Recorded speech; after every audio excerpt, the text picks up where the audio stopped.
from the Pathway Studios in Johnston proper. You are live from the Path.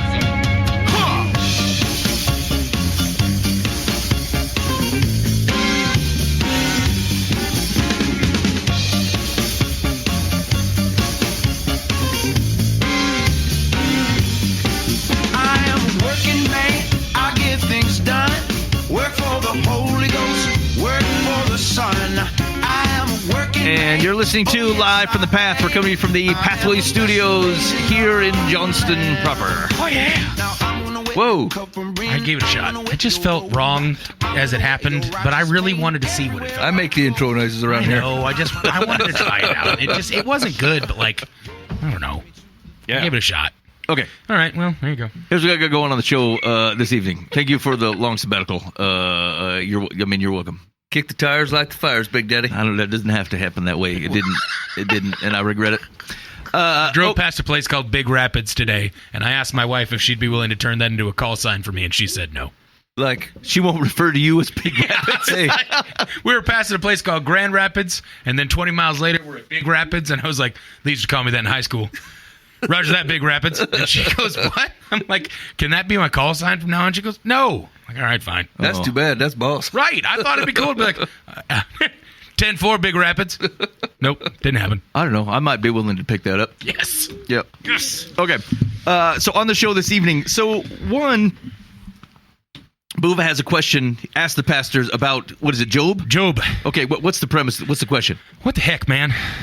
Like, so I'm reading through it and trying to take in some context about the book. Yep. I understand that it's like the oldest book that we have to be understood to be like written down, as far as I know. Like, it's the oldest chronologically written book of the Bible. Yes. I don't know what that means for the context of it, but another thing I've heard is that it seems to be like set in a weird geographical setting. Mm-hmm. And so, like, Job is from the land of Uz, I believe, or remember, like UZ. Yeah. Which is not really talked about anywhere else or on a lot of maps. Not saying it's like some far-off distant land we don't know where it's at, but, like, it just seems to be super far removed from the rest of the biblical text of what's going down. Yeah. And there's some contention of understanding literal methods of writing and stuff like that of, is Job an actual story that happened? Like, there was a dude named Job, everything in it is true? Or is this a story that could be used for teaching, kind of like a parable? Like a parable, yeah. So that's what I want to talk about. Okay, and so we'll get to that, and I think you can probably throw Jonah in the same bucket for similar reasons. Yeah. Yep. Yeah, and so I think the core question is that, like, is there? How should we think of these stories? Mm-hmm. Are they parables? Are they? Do we know that they're real and how would we know? What type of evaluation would we do to get Right. that? Yep. Okay, I think that sounds good. Every time I read Job and it says he's from the land of Uz, I instantly go, oos, oos, oos, oos, like it's a techno dance town. I went into this thinking, I don't know, like, I'm not very smart, and like sometimes I have difficulties with biblical writings, and then I remember that my buddies start doing house music whenever they read the Bible. See, I think of a Tin Man and a Scarecrow. I mean, I just think of it as a book of the Bible, so that's fun. 1 out of 100, I would not have come up with either of those two references. It happens to me every What time. do you think of every time you read Job? I don't know. I thought Satan's just walking around the earth to and fro, and He's it says strolling it twice. Oos, where you been, Satan? Yeah, don't shut the door on my tail. I've been at a house club in Berlin. Why is it so dark in here? Okay. All right. Boov also had some deconstruction conversations over the weekend. Yeah. Met up with some friends that just got back a couple years ago from some big time, like, years-long missions, and had some hurts that went down. Like, some really rough stuff went down. And we were talking this weekend, and they felt super comfortable to just kind of bring up some stuff to me. Some questions that they had about God and about, like, the Bible and the efficacy of the Bible, and a lot of questions about, like,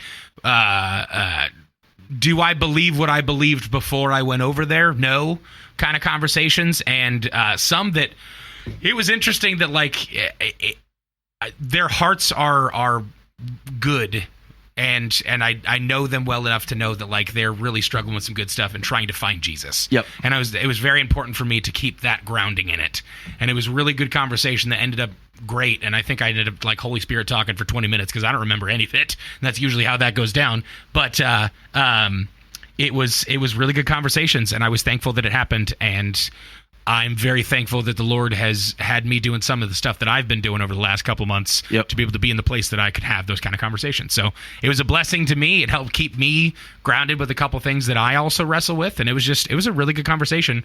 But it's the first time I've ever had to deal with that kind of like deconstruction conversation of like we're not the same as we were beforehand. So Okay, yeah. So maybe without giving away too much, we'll pick up the conversation, kind of talk about like what types of things are we struggling with and that kind of stuff. Sounds good. Okay. Also, and maybe we'll kick off with this. I was okay with two things. So, does anybody remember? Boova, you would. I probably because I think you looked at this recently.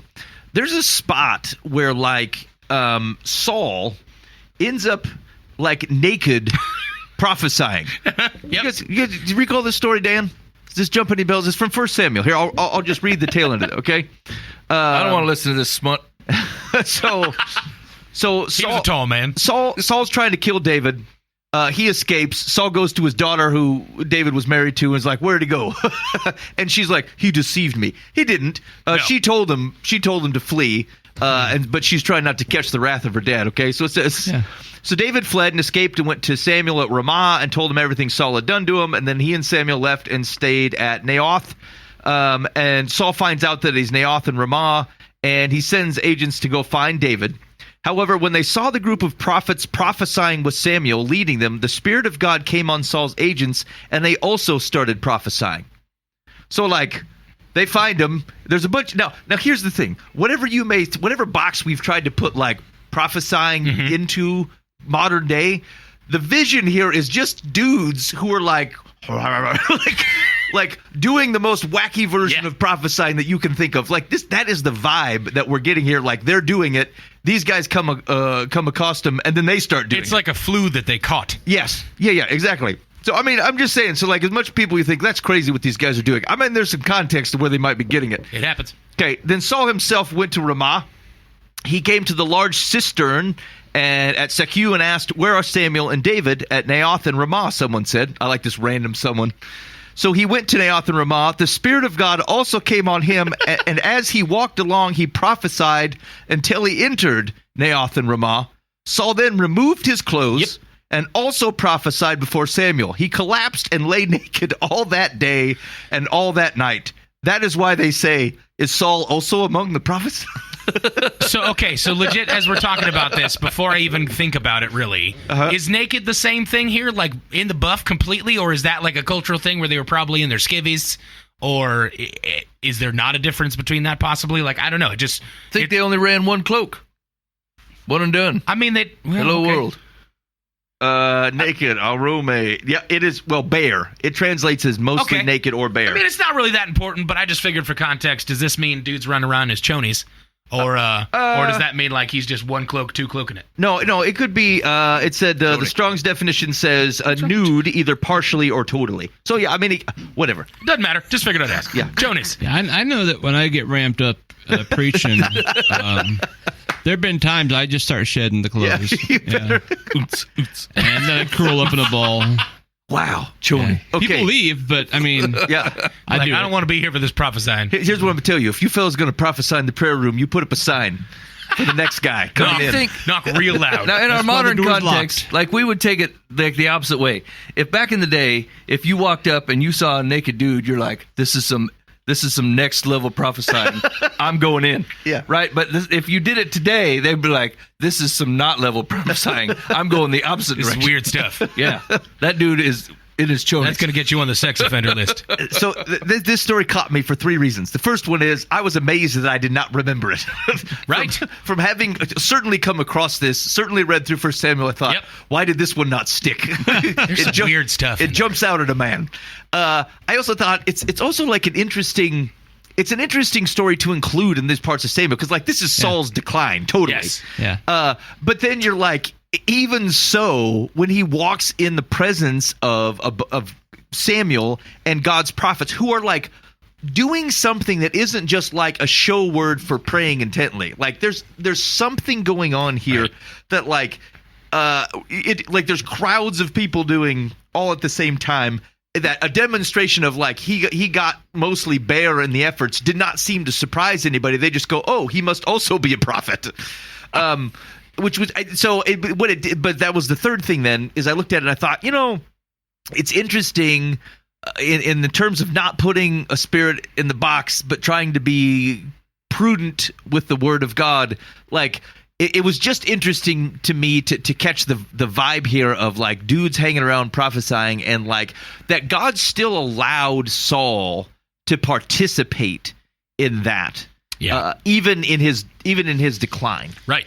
I mean, and interestingly enough, like Saul still ruled for a long, it was like 40 plus years or something. And so like he stunk kind of out of the gate, but like God continued to kind of allow that even in his pursuit of, like, don't you think it would have been weird? Samuel and David are right there and Saul shows up and they're just sitting there like, well, he was trying to kill me, but like, I mean, you can't touch a man while he's prophesying in the bear. Anyway, it's just it was an interesting story. Well, and you're kind of also inserting your own thought. It must be really wild. I mean, we don't know that. I mean, it could have been he was nude, Dan. Well, no, that got wild. But I mean, like prophesying. Samuel and the assassins. It could be a calm nude. I mean, the prophesying could have been just him being overwhelmed with the presence of God and him proclaiming whatever, and it so overwhelmed him that he just kind of like, he just fell down and collapsed, and like his clothes fell off, and that happens all the time. Prophesying makes my clothes fall off. No, wait. Have you ever done the towel? I've only ever heard that as tequila with a clothesline pin. That's when it was as a kid. That's probably what his kingly garbs was, and it just fell off. And maybe not. Yeah, maybe I don't know. I could be a little bit off. I could be off too. I'm just. That's true. Like, I don't know exactly what it is, but I feel like it's too shallow to act like it seems like a normal run of course. He seems to. But I mean, you can hear two preachers, and you can. Okay, I won't say that. And you can tell if they're just phoning it in or if they're like truly convicted with what's going on. Yeah. And I'm thinking in that setting, they're like. They could just tell, okay, there's a God thing happening here. I mean, they're saying things like, you can't know this stuff without God. So I'm saying that's a possibility. Yeah. I mean, maybe they were flopping around and foaming at the mouth too, but I would guess it's probably the fourth. Oh, yeah, and it doesn't have to be foaming. I'm just, like, whatever this is obvious, though. It requires foaming. There's got to be foaming at the mouth. It is something that, like, I guess the thing that I thought is that, like, there's all kinds of ways where I think about prophecy, and it's just words from God, right? It doesn't even have to be future. It could just be talking true things that are happening from God in that moment, things of conviction or whatever. He doesn't, it's too bad. It'd be interesting to see what it was. Like, what was he saying? Like, that would have been interesting to know, but like it wasn't wasn't the point of the story. But like whatever it was, if it appears physical, clear to a crowd, and like infectious enough of such of which they're like, he got naked, and they're like I said, they didn't just go, oh, that's wild. They're like, oh, he must be a prophet as well. I mean, don't you think that was the point of the story, was basically saying like it doesn't matter what level of rebellion or defiance you bring in here, the purifying presence of God strips it all out, right? Like the guy that was there to do evil loses all track of what he was there to do, and continues like praising God through prophecy, and then strips it, even his dirtiness of the world off completely, and he's down to a weak vessel for God by the time he gets there. Yeah. I think we're messed up with the nude part. Yeah. We're like, and he was nude, and it's like when they're overwhelmed with the presence of God and God's doing something, that's what you leave with that thought. And I mean, and in this particular situation, he's the king antithesis. Yeah. Like he's the guy, like the head villain of the story. And like as he runs into the presence of God, he's reduced to like, I don't care who you are. In the nude, you're humble, right? You're running a humble perspective. Yeah. Right. And so he's got no defenses to him. He's got no aggression to him. And even his words have changed from "Where's David?" to "I love you, Yahweh." Hear more about. Maybe I don't understand how you're so dismissive of this new thing. It obviously stands out. But put it this way: if Joel Osteen suddenly just started preaching like the Bible, everyone would be in shock and awe. and if he was laying there naked, that'd be like, oh, and by the way, he was naked. if there was like a powerful presence of God thing coming out, as opposed to y'all feel good about yourself, you can do it. Wait a minute. But You like do a not God think- movement happened. No, I disagree. I just wanted to say Joel Osteen. I disagree. disagree that they're going to be like, oh, and by the way, he became completely nude. Like, That's a $2,000 suit. I do not agree with this. Okay. Anyway, but actually, I think that was interesting. That was the last thing I took away from. Is I thought, like, think of what you would pray into a situation. You'd be like, God, protect me. This man is coming to kill me, and you've come up with 2 or 3 ways in which God may do it. None of which were like, hey, like you're like, oh, stop him and put him in jail, cause him to die on the way, help me to flee where he doesn't see me. And God's like, no, let him come, and he'll praise me in your presence. Yeah. You're like, okay, I just got to be cautious of like telling God how to solve a problem. He knows how to solve a problem. Yeah. All right. Okay. Second thing that was on my mind. Don't forget that article we're going to read. About the 7 pastors? Yeah. Oh, okay. Now I got to go back and find it. I went to pull it up and I lost it. So we're looking for an article that was around what was the things that make it more difficult to pastor like today, right, Dan? Was that the context? Yeah, it's so much harder today than it used to be. Okay. they Actually, say. I better go grab it. I'm going to go pick it up. Well, it's taking a long time. So, all right. I'm gonna go on to something else then. So, the question that was on my mind, someone had said, like, it was like a celebrity kind of, and someone had asked them the question, like they're asking, they often ask this person, hey, what do you think about this or that, this cultural hot button issue? Is it a sin? Blah blah blah. Okay, and so, like. His response was kind of like, hey, I'm not sure that's really our job. And, it's not my job to go finding the log in the specks in somebody else's eye type of thing. And then I think he quoted Billy Graham and said something to the extent of, it's the Holy Spirit's job to convict. It's God's to rescue, and it's ours to love. And that was like the first half of the response. And like, the thing that the question is that like that feels like a way, if I believe that the good news changes the world, in what way? Like, didn't this seem like we're saying, well, but don't share it, right? Like it's the first half of that response made me think, like, it just made me cautious that like if someone was dying of thirst and you had water in your jacket that you could share with them, like, who wouldn't do that? Yeah, it's like that. I think we talked about this maybe 10 years ago. That Penn Jillette story where somebody came up to him after the show and he's like, "Man, how much would a dude have to hate me if they actually believed the gospel not to share it?" Yes, right. Okay, so let me ask you a question though, Okay, because I think part of that is can be, if viewed through the right lens, I think that's right. But like, part of that is assuming that you're the changer of that situation. Like, the words you're going to say is that even if they're biblical words, right? Like, but don't you believe that's an action of the Holy Spirit that allows that change in person, or someone to have ears to hear for anything you're saying? How many Bible verses have you ripped off, like, in your whole life that have completely fell flat and did nothing? Did absolutely nothing. They were good sound teaching. You bumped it right out of the word, right? You hit them with John. You said Paul said this thing. It's totally apropos for this situation. You said, I was built for this. I just recently read this. And then you fire it out, and it does nothing. It does absolutely nothing. Sure, but in that same regard, think of the letters of Paul where he's quoting Jesus. Like, he seems to think that the use of the words that Jesus has used, that and directing and telling people those things, is important and valuable and helpful to them. Yeah, I don't think I disagree with that. I think that I think that you can think of throughout your lifetime examples of where you said nothing biblical. You just gave good counsel. Yeah. It had characteristics of God in it, but whatever, you nailed it. And it seemed to have wings and meant something, and people held on to it and it changed. And then you've quoted Corinthians, and like, it didn't matter at all.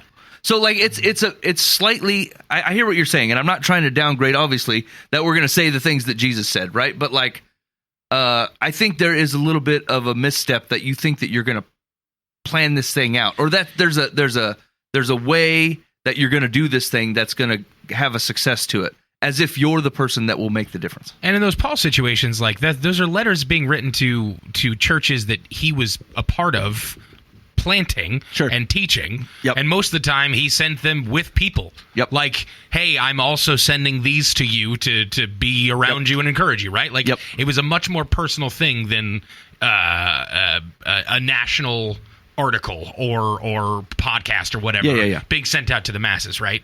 And like, I know the opposition to what I'm about to say, but like in this situation, it feels less like pointing out something like these hot button issues and then like how God would truthfully believe in them and state them as his law and like how we should be doing things, right? Sound to me feels less like I've got water and I'm next to the person that needs a drink, and it more feels like I've got a glass of water and I'm going to send a picture of it to somebody across the world that is really thirsty. Yeah. Okay, so I think that's a good point. So and this gets, Mike, I think, to a little bit what you're getting at in that. So the context matters. Yeah. So the what people are the context of which someone is asking that type of question or how they're engaging you is different. So in this room, I wouldn't have, the relationships are as such that if something was going on in somebody's life, I would have no problem saying it whatsoever. Right. And I would point you back to things that Jesus said to be clear that this isn't me trying to say, here's my opinion on their life. This is me going, you trust Jesus. Jesus said this. Yep. That should otherwise help guide you, right? And so that the context of that, just like the context of Paul's letters, is different than someone is saying, hey, I want you to answer to this. Now, But this isn't just. I think it's easy if we just said, "Look, these are like antagonists, atheistic antagonists, right?" But like, this is a Christian fella, and these are Christians who are asking this question. Yeah. Now they're looking for. So there is legitimate confusion or wrestling or tussling with some of these hot button things where people are like, they're not saying, I want a flashpoint. They're like, I do not know. I've heard you say or teach or sing or do something that gives me confidence that you seem to understand these types of things. Can you help me? Do you think it's wrong to say that if those people asked God for that answer, that he would not provide it? Do you find that to be an overstep of the way that God interacts with his people?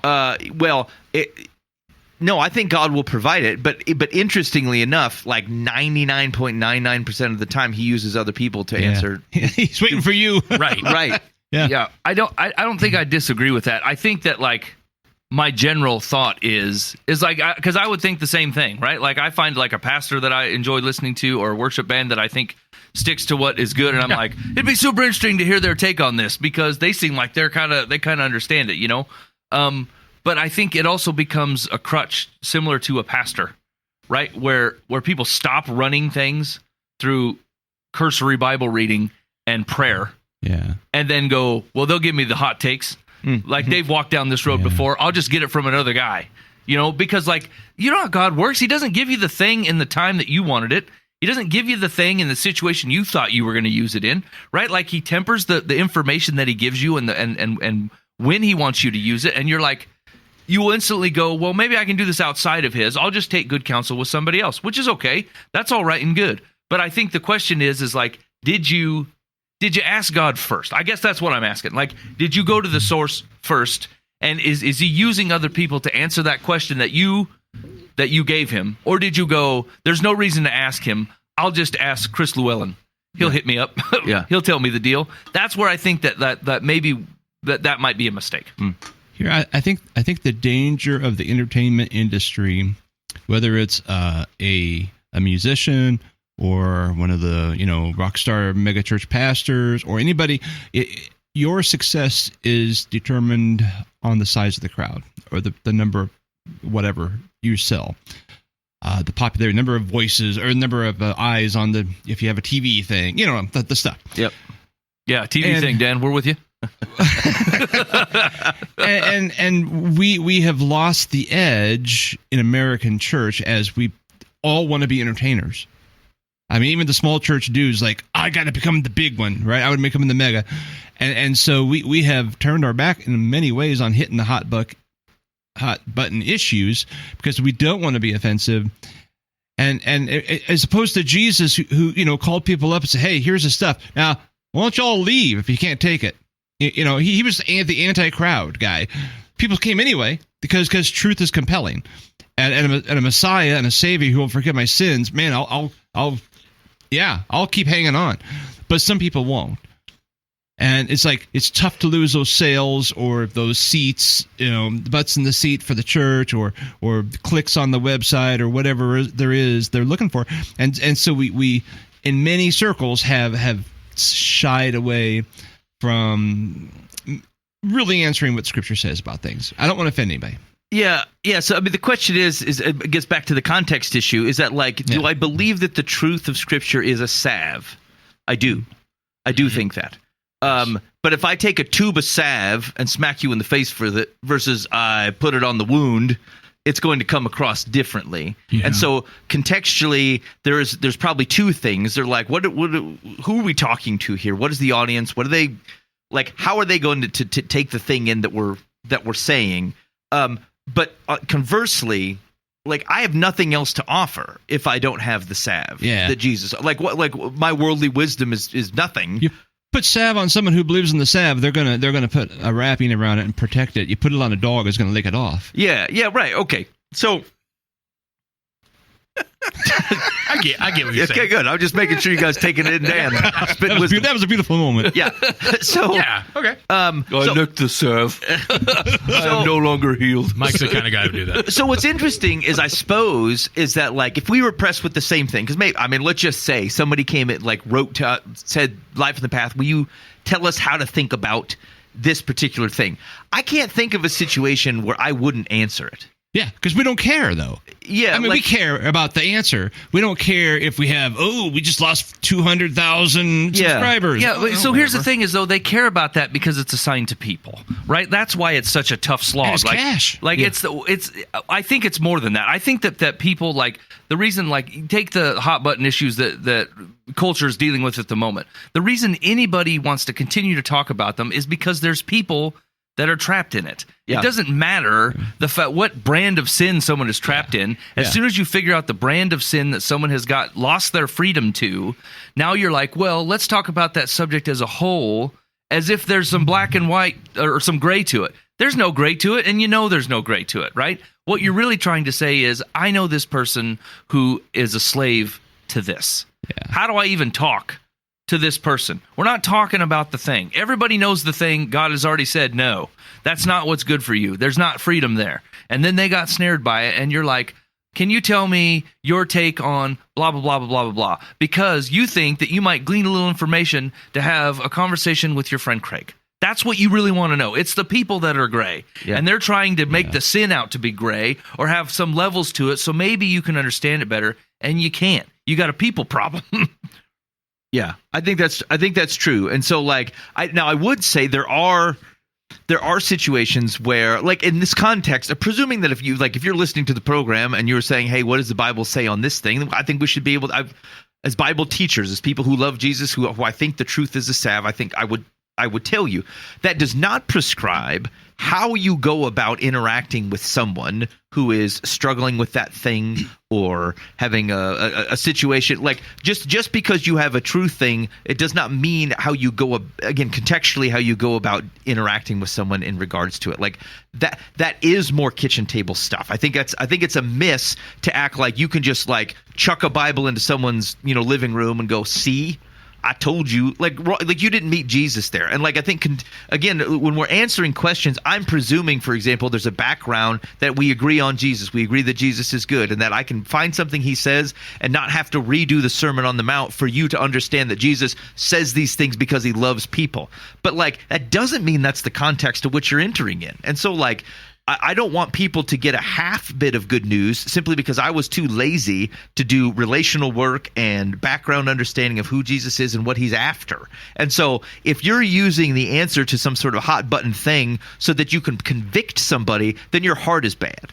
If that's the thing that you're after is that they know they suck, then your heart is rough and you shouldn't participate in those types of things. I think the Holy Spirit will do conviction work as you meet Jesus, as you hear Jesus say good things and you trust that.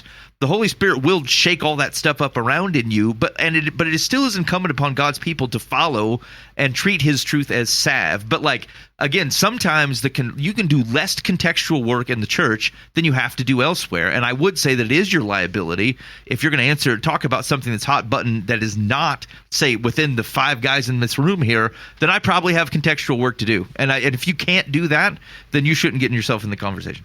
Yeah, I think that's 100% right. Right, like just because they've said a true thing, like I have plenty of people I know that are in the homosexual lifestyle. Right, I don't want them having that conversation with the Westboro Baptist Church. I don't. They're terrible. Right. You know what I'm saying? Like I think they say a true thing, kind of in a horrible way, not attached to God's heart at all. But they do say a true thing most of the time. And so, but I would never want them to think that that's the way God views them, right? Because of this thing. So, it really does boil down to it's a people conversation. And people want to know, for one, a very good and loving reason, and 2, for a nefarious, terrible reason. 1, they have someone in their life that they want to be able to try to have this conversation with, and they can't figure out how to do it, and they feel like they're messed up, and they can't see straight, and they can't get their ducks in a row, and they're like, I just hope that someone will give me any bit of wisdom that I can not really own. I'm just going to turn around and fire it out and hope it does work. Right? Yeah. That's what they're trying to do. It's a foolish way it's not going to help. Right? This is you need to pray. This is a praying situation for you, and you need to double down on that. The other person just wants to get this fact so they can go attack people with it. And that is not the love of Christ either, right? They just want to hit somebody with a bat and go, I don't struggle in that way. I don't struggle at all. In fact, you're the worst. And then here's all the reasons why. Yeah. And so neither one of those games we want to be involved in. Yeah. Neither one of those things are good. Yeah. Yeah, so I think we can have grace on the context of what you're dealing with, but given the pressures within our society that have always been, it's not unique to our society, of here's the thing that God said is good and true, here's the thing that the world around me is telling me. I don't think it serves us well to not be able to be inarticulate around things that God says are good. I think you need to be able to speak to that. Yeah, you should know the difference between freedom and not freedom, and you should be able to tell somebody that. Yeah. You should be able to easily say that Jesus died for freedom. That's what He's trying to gift you. And the thing that you're choosing is not freedom. You're picking which Pharaoh you're going to align yourself with, and that's all that you're doing. Yeah. You should be able to know the difference between which things are freedom and not freedom. And you will know that by reading your Bible. And you don't have to shy away from any of that. You can definitely say freedom and not freedom. No problem. Yeah, I mean, think of it take Matthew's gospel. Half of it is teaching, is Jesus teaching, and he's not drawing lines in that you have to see Scripture as an implicit rule book. I think that's one of the rough runs we have here, is as opposed to looking at Scripture as a kind of a codification of God's interaction with His people, so that we may understand Him and then understand ourselves.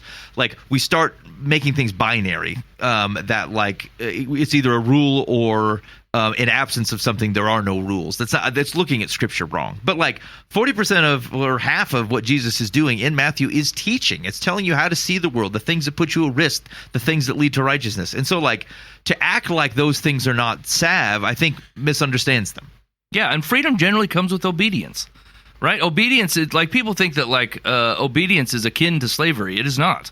Right? It's the opposite of slavery. It's you choosing to do a good thing over and over and over again. Yeah. And that's what produces freedom. So the opposite of slavery is obedience. It's just watching what you're obedient to. And that's exactly what Jesus is offering. He's like, I see the situation you're in. I see the things that come across your plate. I know the desires and temptations that you have and the leanings that you were born with, or whatever comes across you. And I'm telling you, this is where freedom lies. And that's what He is offering. If it is so easy. If you want to break the whole thing down to somebody that doesn't know Jesus at all, we're talking about freedom and not freedom. And Jesus is all about freedom.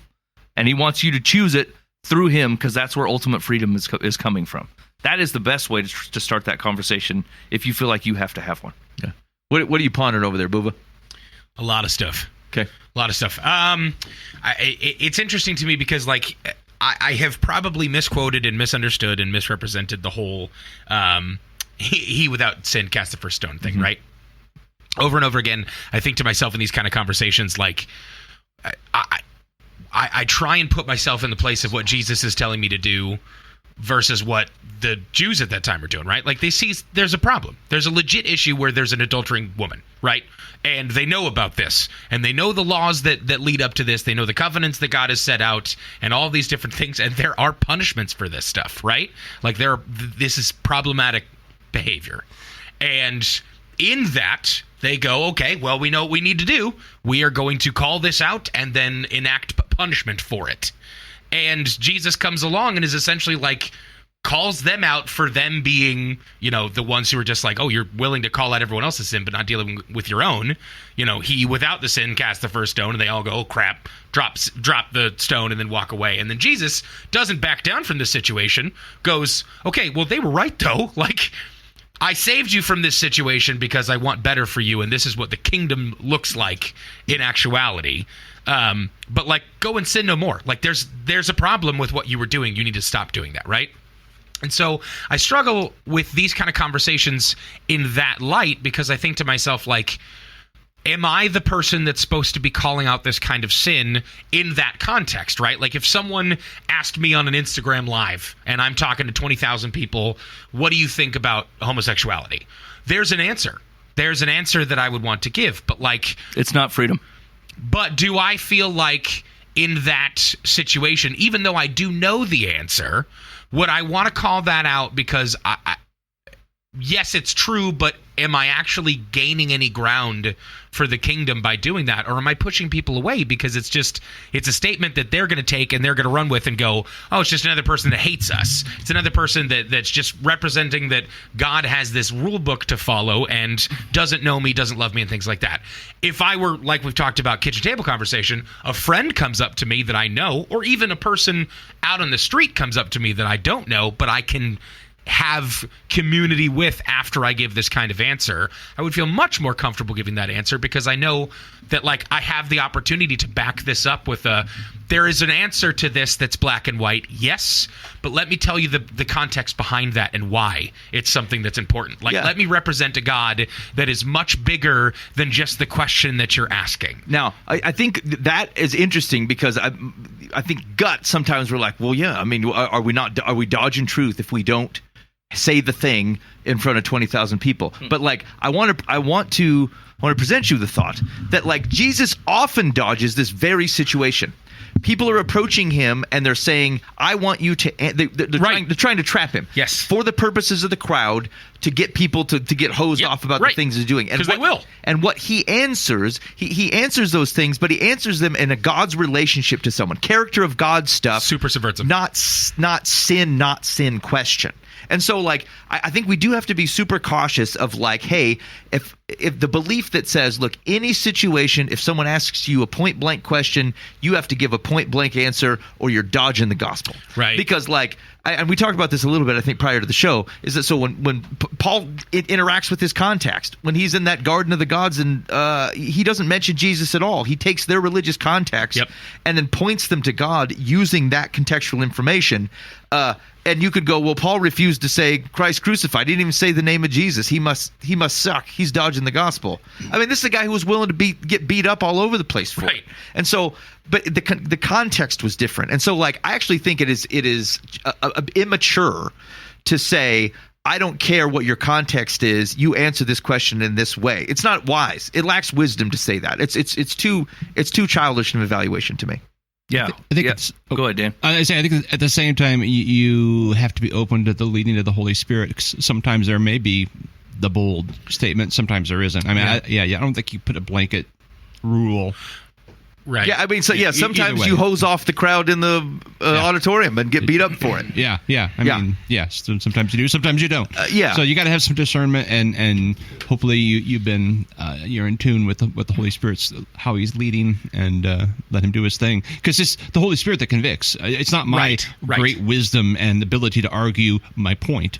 That's helpful, but it's the Holy Spirit, it's God who convicts, and let Him do His job. Yeah, but that goes back to the earlier point, though, is that, like, I am cautious that we remove ourselves from the situation as if we're not of and about God's work. Like think of, again, Jesus says, hey, you're going to get pulled in front of the governors and the Holy Spirit will give you something to say. He didn't say you're going to get pulled in front of governors and just stand there patiently while the Holy Spirit convicts the king, Agrippa, without you saying anything. Like, it's just like I want to be, God always uses our hands, feet, elbows, and eyelashes. And I think it's to our detriment to think that our work is not part of that he's not using us in that way. Heck, he created two people, and the first thing he did was put them to work and say, you name the animals. Don't ask me what you want it to be. You go ahead. And so, like, I just think it's always more nuanced than the situation. Just like I don't think you can just present and say, give me hot button, answer, or you don't love Jesus. Like or you're a coward. I'm not buying that, but it doesn't mean that there is not situations of which, like, even in that, God will go, yep, you're going to say the thing. Yeah. So sometimes the crowd needs to have the opportunity to say, I reject you, God. Yeah. Yeah, that's true. I mean, only 8 made it on the ark, right? I mean, there was a lot of preaching going on. Yeah. At the end, it's not going to be a well for most people. I mean, it's just that's what it is. Yeah. And so we want to bring as many with us as possible, but let them say no. I don't want to say no for them. I think that boldness is tough because if you're not being careful to where it's tethered, it feels like a measure of your arrogance. Yeah, absolutely. And absolutely. And like anybody who knows better is afraid of this. Yeah. As they should be, right? Because you're like, man, I want to be bold for you, Jesus, but like as soon as you say, I'm going to be bold, and then you walk out the house, you done actually half screwed yourself, right? Like I think Dan's right. It is a movement of God. I find people, this is the only thing that I'll say against this though. I find people get really bold when they're talking to other Christians. And then when they're not, like they kind of shrivel a little bit, right? Like they feel really emboldened, like they're going to bring a word to the church about their lukewarmness and then get a bunch of people who are fired up because it's easy, right? The context is already there. The works is already built. And then all of a sudden, all you have to do is fire them up. If you call a Christian lukewarm, they're instantly offended because there's so much context already built in for people who grew up in the church or have been to a church for any amount of time. You're like, that's horrible. That's one of the worst things I could be. I don't want to be vomited. This is so bad. But like I could call a random dude, look, man, you're lukewarm. And he's like, yeah, I suppose. I don't know. That sounds better than being on fire or cold. Sure. And so like, it feels like maybe God has designed you in a way, or has put people around you that maybe you are the guy that just stands up in front of a church congregation and you nail them to the wall. And maybe God's got that for you. He will refine his people with a finer grit sandpaper than he hits the public with, because you should know better. You've been given all the information. Your heart's had a time to process it, and you are ignoring him, even though you're claiming his identity. He does get the Brillo pad out and do some scraping, right? Now, everybody else, right? Like, just look at the way he deals with Pharisees versus like common people. Common people, that's probably offensive. But you know what I'm saying? Like Gentiles who don't know anything about how he deals with the Pharisees or the lowly. But you know what I'm saying? Like he just leads different, right? And it's, of course, he's got all the advantages of being the Christ. So that's a thing. Jesus cheats. But once again, if you compare, like we always say, it's not fair, Jesus cheats, right? Yeah. But like, we got the Holy Spirit. And there's the only difference between the complete boobery of Peter prior to Jesus' crucifixion and the eloquent, mission-guided speech that he gives at Pentecost is the power of the Holy Spirit. That's it, right? That's the difference between a guy that can't stumble over his own 2 toes and goes to profaning that he'd ever known Jesus ever, and then he fires the speech out. Yeah. And so one of the considerations I think here is they're trying to protect a right thing here, right? And like I said, I actually don't even agree. Where this ended up was basically, a lot of people ask this. These feel like kitchen table kind of conversations and relationship level conversations. I think that can be a contextual output. That can be right. But like sometimes in order to protect the way that it's been done wrong, we can also throw out a way that it can be done right. And so like, if some guy's mopping the floor with dirty water, I could say, well, look, we don't mop anymore. Or I could just make sure, look, don't use the dirty water, right? Use something. So I think on both sides, of how you might think of this. Either, hey, I don't think we don't want to be bold in how we speak about those things, lest it be used out of context. Or conversely, I think we totally need to go to town. There's a way to do it wrong. There's probably 100 ways to do it wrong. Right. It doesn't mean that there's not a way to do it right, and that the Holy Spirit won't guide you in those things. And contextually, it could be bold in front of a crowd tomorrow, and then something that you save for a kitchen table the next day.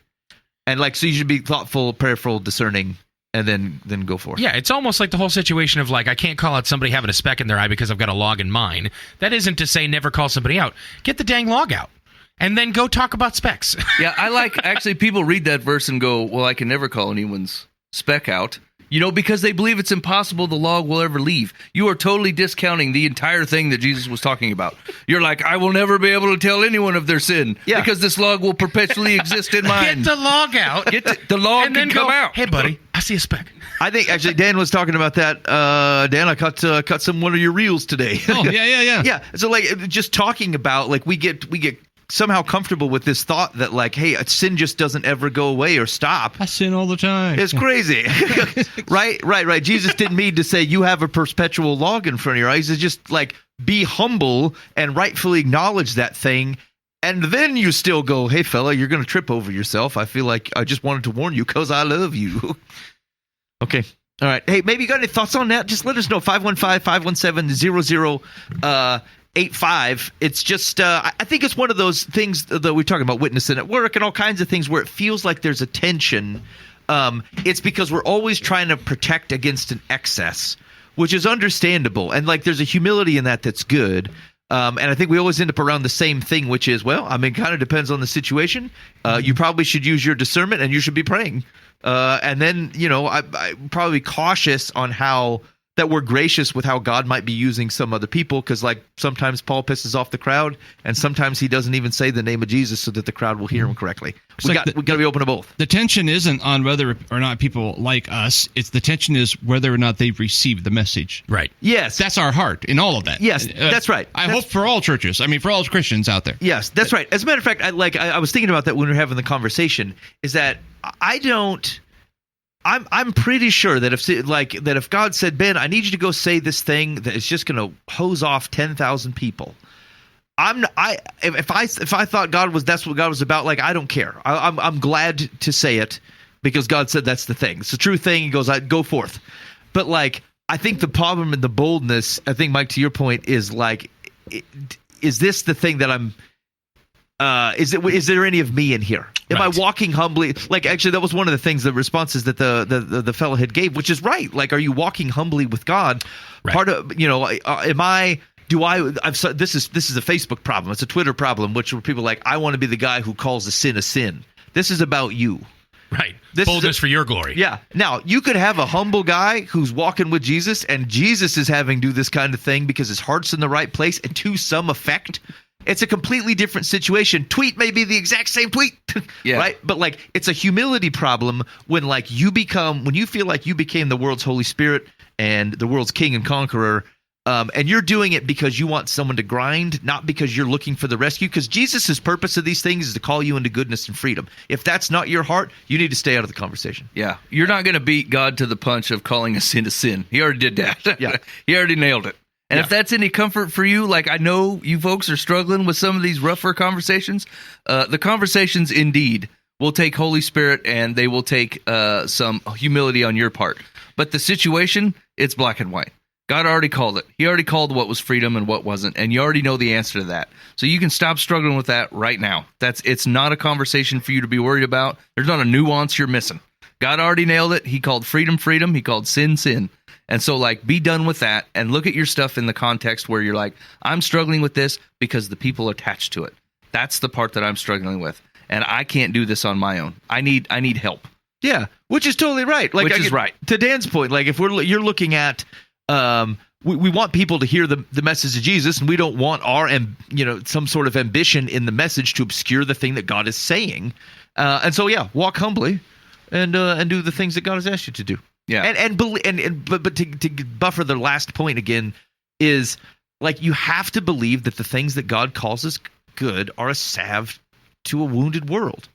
I have to believe that. Yeah, and that your love is not better than his. That's right. Right? Like if you hold back some of his love in place of your more worldly looking love that might get you to get along a little bit better, that's not a better love. Like his is the ultimate love. Yeah. And yours, you're doing the best you can to reflect that. And when you temper it and shade it down a little bit because you think his love is hard to take in, you're misunderstanding his love. Yeah. That's not right. Okay, that's 515-517-0085. That's the Live from the Path complaint line. We'd love to hear your thoughts. Have you interacted with stuff like this? Has this been a challenge for you? Have you overstepped? You said, look, I went bold, and I feel like I set stuff on fire when I was supposed to bring a blanket and some Kool-Aid. I don't know. So, Live from the Path complaint line, 515-517-0085. All right, we're going to do there's an article, 7 Reasons Pastoring a Church is Harder Today, and then Buva's talking deconstruction, and I think we will have set up a fine program for this evening for you. So this guy says, I'm sure that pastoring a church has always been difficult. At the same time, though, it seems much harder today than it was 35 plus years ago when I started in full-time pastoral ministry. Dan, how long have you been doing ministry? 39 years. Okay. Dan wrote this article. Yeah, I wrote it. Sit down, 4 years ago. Yeah, okay. Yeah, so Dan had it easy street for like 30 years, and then now he's run into it. Let's see what he says. It's not really it is different. It is for sure. Yeah. So, the question is from Chuck Lawless, in what ways is it harder? I don't know. Okay, so Dan, I think you read the article, but so maybe this question, I don't know if it'd be for anybody else in the room or not. Like, can you think of ways of which you think, okay, I could see where that could be more difficult today versus, say, 30, 40 years ago? I was trying to The find internet? it again. What's that? The internet and all of the accesses to so many things because of it. Well, yeah. I mean, honestly, like the comparison game of back then, it was like, hey, I get tapes from Charles Stanley or something, and you get them mailed to you on cassette tape. And then it'd be like, well, he's a better preacher than you are. Now it's like there's 9,000 blogs you can listen to every day. So there's people with full-time staffs helping them put sermons together. They're all quality preachers. So that the comparison game is. I mean, usually it doesn't psych me out, but it's different, definitely different. Yeah. You know what I'm talking about? You're looking like, what?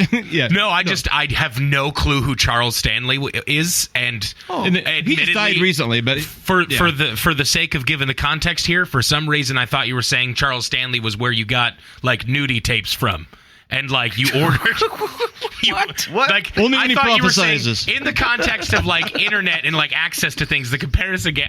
Here's like I had context, a well-known preacher. I thought you were saying like you would Andy's have dad. to order from the Charles Stanley, which was some like well-named, like fronted experience of some gross content that was on videotape. Yeah, I'm okay, sorry, I I pulled don't that know out why of I you. went there with it, but I did. I apologize to the memory of Charles Stanley. Yeah. If you're offended at the Chuck Stanley skin collection from John Buva III, that's That's perfectly 515-517-0085. acceptable to be mad at me about. I'm so sorry. Okay. Keep going. Okay, so internet. So like the comparison game, yeah. Something that. I'm just the receptibility, like culture has shifted so much. Where 40 years ago you could say sin is sin, and people would be like, "Well, of course it is," yes. Mm-hmm. And now it's like, "Well, you do you," It's like that's your interpretation, that's your. I have a different truth. So culture has shifted dramatically. I actually find that rather more exciting than fearful. I have a lot of peers that are angry or. I love the smell of lack of truth in the morning. I just feel like we're living in the book of Acts now. Before we were like in Mayberry, Yeah. Well, And- think about that. Like, it's the same contextual problem as first they went to the Jews because the Jews had the background. Yeah. And then the message had to go to the Gentiles where we did not share common language or understanding of the world. It's Right. not a new problem, though. All right, exactly. Yeah, Yep. it's like reading out of the Bible now. It doesn't make it any easier. I mean, because I'm not as smart as Paul, right? Sometimes I kick myself. Man, I wish I was a Paul. I wish I would know. When I go to here, I just say, "Hey, there's this unknown God," but rather than whatever I do. Do you think, Dan, could one of the problems be like the push or the thought to preach outside your community because of the internet, right? 35 years ago, you basically, your community was the church that you were in, right? And you pastored it, and you took care of that community, and those are the people that you taught and loved. But because your stuff is video and your sermons are out to everywhere, your thought is, well, now my online viewers will also, this community is now somebody that we have to keep track of and try to serve well. Yeah, I mean, like, it's just a different animal in that before, I hate to use the word brand, but there was brand loyalty. You know, Baptists stayed with Baptists. Lutherans went to a Lutheran church. If they were to move into a new community or whatever, they would go to their brand that they know and that they trust and that their belief. Now, doctrine's, like, unknown. Like, they could give a rip with the doctrine oftentimes. What the doctrine of a church is, they want to know, does it feel good? Does it have the program I want? Is it the vibe I'm looking for? And it's like, you know what? We're not going to be everybody's vibe, you know. Yeah. So there's plenty of people come and then never come back, and other people come and then try to change it, you know, to like a different vibe. And it's like, well, why are you knew this is who we were? So, you know, we're not saying different things than we've been saying for a very, very long time. Yeah. It's disappointing, like from a pastor's point of view, to see people who will go to how do I say this nicely, what I would consider to be doctrinally inferior setting from one that looks at Scripture and has a high regard for it, and think, wow, you're doing that just because they have a better coffee bar or whatever. I mean, you know, like, what are you actually chasing? What matters? Yeah. Now you're raising your children in that setting, and because it just has a better vibe. And that's sad. Like it's a way more individualistic approach to saying, does this church fit me? Yeah. Not where do I fit? Chasing in this the church. vibes. Yeah. And then to pull people from that into, hey, we're part of a mission and God's the head, you know, and we're doing a thing. It's more challenging when before it was just a given. Right. Do you find that there's a difference in, I suppose, like societal thought nowadays feels different from 40 years ago when it was a much less question everything society, whereas today, like, everything is questioned by every person. The kind of things like the church and the Bible that have stood for so long, 40 years ago may not have been on the chopping block at all times, whereas now, whether it's access to content, whether it's access to a more push for individual thought or push for the question everything mentality, where the basic things that we've known and thought for a long time are on that chopping block of, well, I'm going to question the concepts of marriage. I'm going to question the concepts of family. I'm going to question the concepts of what is faith, what is religion, who is God. All these things really are constantly on societal chopping block now. It was not uncommon 40 years ago to see people driving around with bumper stickers that said the Bible said it, or God said it, I believe it, that's final. Something like, I mean, it was literally bumper stickers. And today, you know, you take that same bumper sticker, it'd be like, God said it, I'm not really sure, and you know, it's a moving target. I mean, you know, and you're right. It's everything's up for debate now, and so it's hard. You don't just quote a Bible verse and have people go, "Oh, okay, now I get it. Now I believe." They're like, "Well, so." Right. You know, there's always been that segment, the way they used to. but that's the vast. You know. All right, let's see what the 7 things that Chuck says. Yeah. I can't even remember what they were. Yeah. So Chuck says these are the 7 things that he's believed as why reasons pastoring a church is harder today. 1, the internet has influenced the church. Church members now face pornography that comes to them. Angry members create websites to attack church leaders. Even pastors may be tempted to claim as their own somebody else's material found on the internet. Especially when is internet capitalized, by the way? Is it a proper noun? The internet, yeah. Yeah, the isn't, but internet is. I mean, I think you're talking about like a concept that could be an idea, a noun. He capitalized it, and it looks weird to me. That's what I'm saying. Right. Unnecessary colon. Mike, it happens when you sit in that chair. You start criticizing the grammar.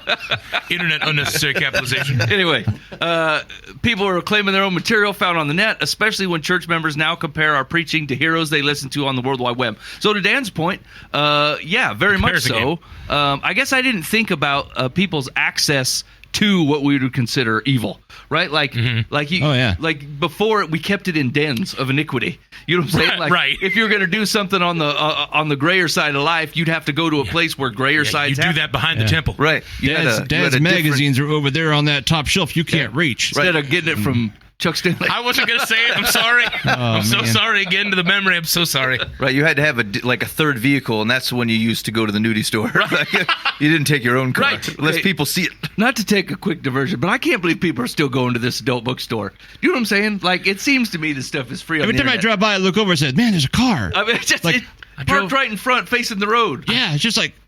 I drove past like 4 Lions Dens on a 10-hour drive today, and every time I pass one, I'm like, Why is that same creepy old box truck there at every place? I want to go just to see what's in there, but no, I don't. It's the same frickin' 1992 Chevy Silverado that's at every single one of them. It's like a Burt Reynolds Dale, lookalike. I know you're there. Your name is Dale. I'm sure you're there. I think Dens of Iniquity are going the way of the Hardys. Like, it's the same brand. Once Hardy's close up for good, you'll see the shops go to. Yeah. I feel like that dude buys the truck and goes, "Is this for sale? I'm gonna do something wrong." It's 4:00 in the morning. You're the only one in that parking lot. Why is it open? All right, number 2. Church was more a part of the rhythm of life years ago.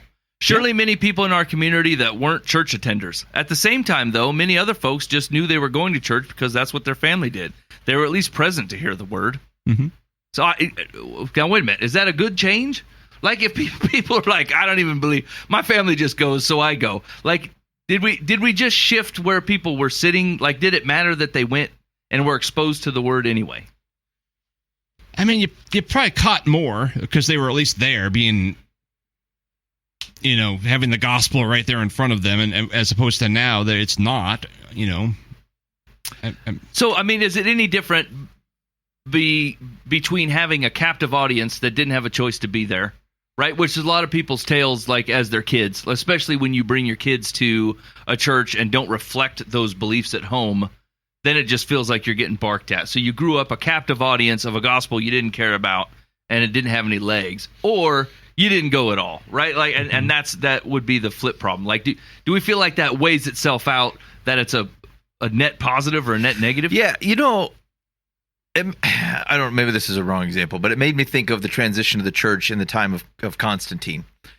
You would say this is easier to lead a church because it is now accepted as part of the culture, and part of its values are reflected here and there, and some of the things that the government does, similar with the establishment of the United States. But it does not mean it may be easier to do, but it does not speak to the effectiveness of the church, right? Or the actual prevalence of the gospel. Like, we may have just picked up some costumes because now it's easier to do so. As a matter of fact, I would contend that the codification of the church under Constantine was significantly detrimental to the spreading of the true message that Jesus was bringing.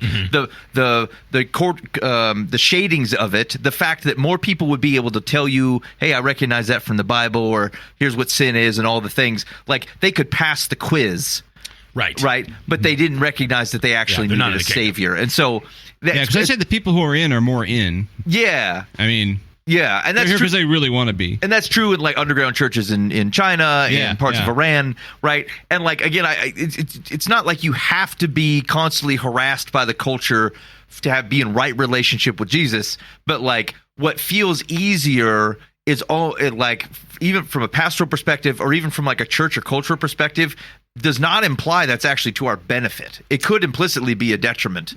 Yeah, so, like, somebody was talking to me over the weekend that, like, as you age as a musician, you end up in the smaller venues and maybe the casino circuit, right? And so when you're up on stage, you can only see about 10 rows in, but every once in a while you'll see them shine this light, right, way up into the balcony. So the guy can take a look up and go, "Okay, there's really not that many people at this show. We're going to wrap up early." You know what I'm saying?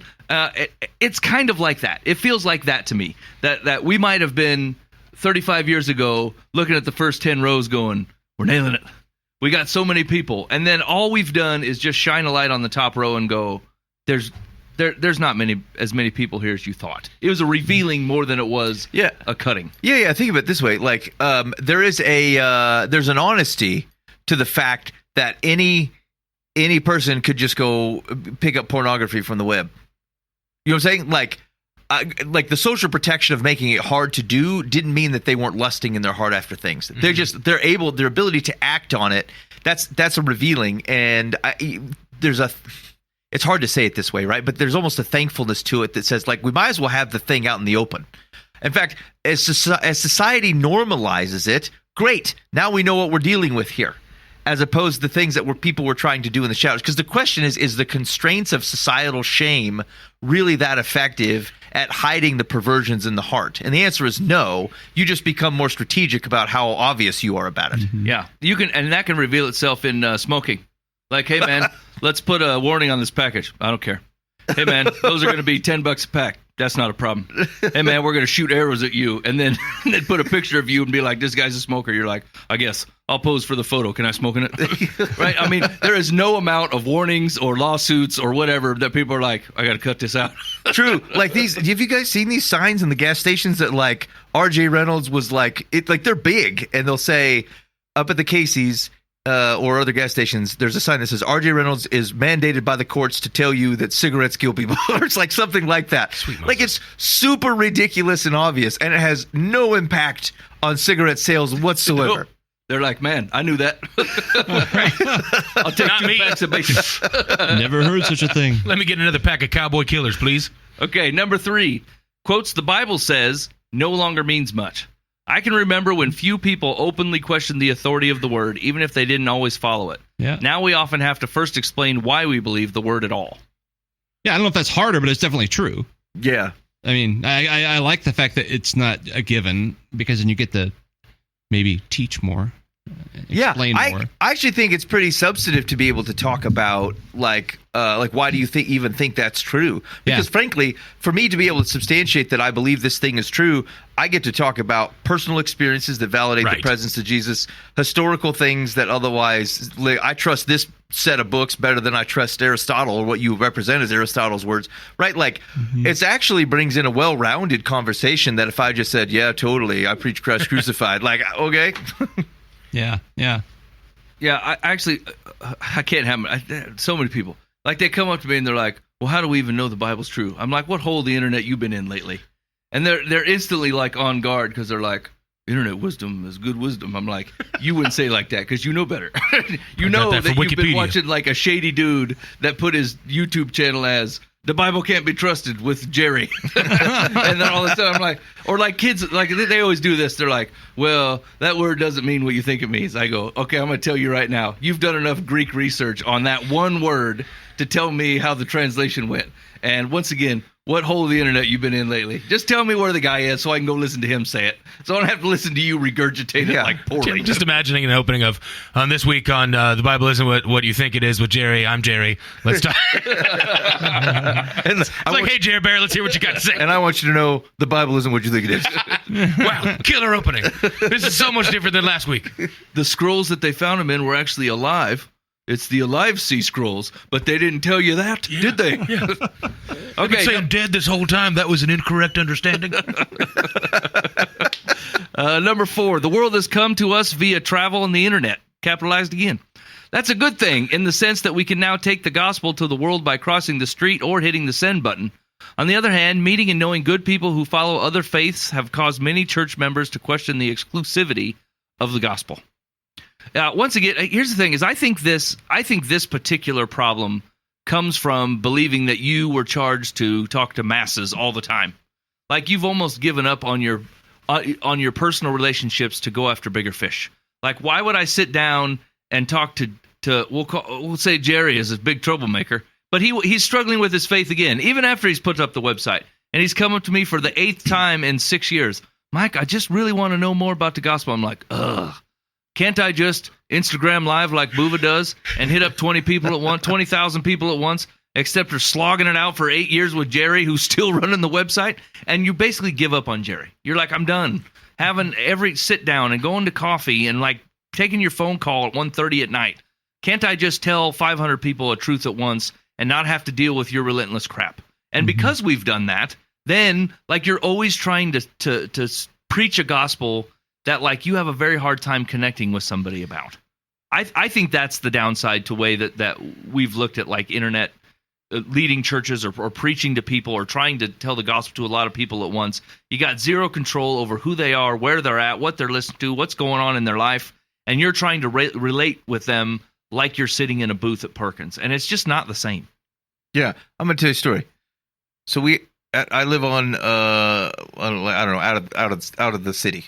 And there was this cat that showed up on my property. I've post hoc named it Meowser, like Bowser, but Meowser. Thank you. Yeah, that's too bad. So because it went like all the time. It just went door to door, meow, meow, all the time, incessantly. Okay, started like comically peeping in the front door, would get up on its hind legs and look in the front y'all in door there? and meow, meow, just like this. Okay. And so we had this cat at our place for, I don't know, 3 or 4 weeks. And like, it was missing one of its fangs on one side of its face. It had a rough go. What tends to be is like people come out that far and then they just like, they abandon their cats or something. Oh. So we posted and we tried to see if anybody could come recognize the cat, come pick it up. A couple people came by and said, I think that's my Bessie. It was not. It was. So we're stuck with this thing. And it kind of harassed the kids a little bit. Like if you got too close to it or tried to help it out, it would like take a swipe at them. Plus, we had to buy, because it was missing that fang, it couldn't eat the normal food. So I was buying soft food for this thing. You're a sucker. I know. I tried to neglect it, but the children and my wife wouldn't let me. But this is coming to a point though. So we eventually got someone to take it to the ARL. And they take it to the ARL, and the ARL calls. They're like, it was funny because they said, hey, we got to sign this form that's saying you're abandoning this animal. I'm like, it's not my animal, man. Like they said, well, we can't take it in unless someone agrees to be the abandoner. I'm like, well, okay. So I'm on record at the Animal Rescue League for having abandoned Meowser to their custody. So anyway, they call like 2 days later, and they go, hey, Meowser doesn't really like captivity. Would you be willing to take it back? And I'm like, no, no, I don't. I'm on record as the abandoner. I've already abandoned this animal. Now, but here's what I thought is, so we get rid of this cat because it's not my cat, right? And like it stumbled into my life to my great inconvenience. It needed help, and I said, boy, but if I keep it, it will disrupt other things that I care about. Like I don't want to have to buy all this wet food. I already got 2 other cats and 8,000 chickens and whatever. I don't want to have to deal with it. And there was a moment that hit me after I deported this cat, and it made me think, like, how often do I assess things that interject into my life in such a way that I want to leapfrog them because they're in the way of my plan, of the thing that I think I'm supposed to be doing? What if the thing I was supposed to be doing was like, hey, God sent good old Meowser to my place because someone else tried to abandon him, and he goes, well, good, I got people in the area. Ben will take care of this cat. And I thought, freaking cat's in my way. I'm going to get rid of it directly.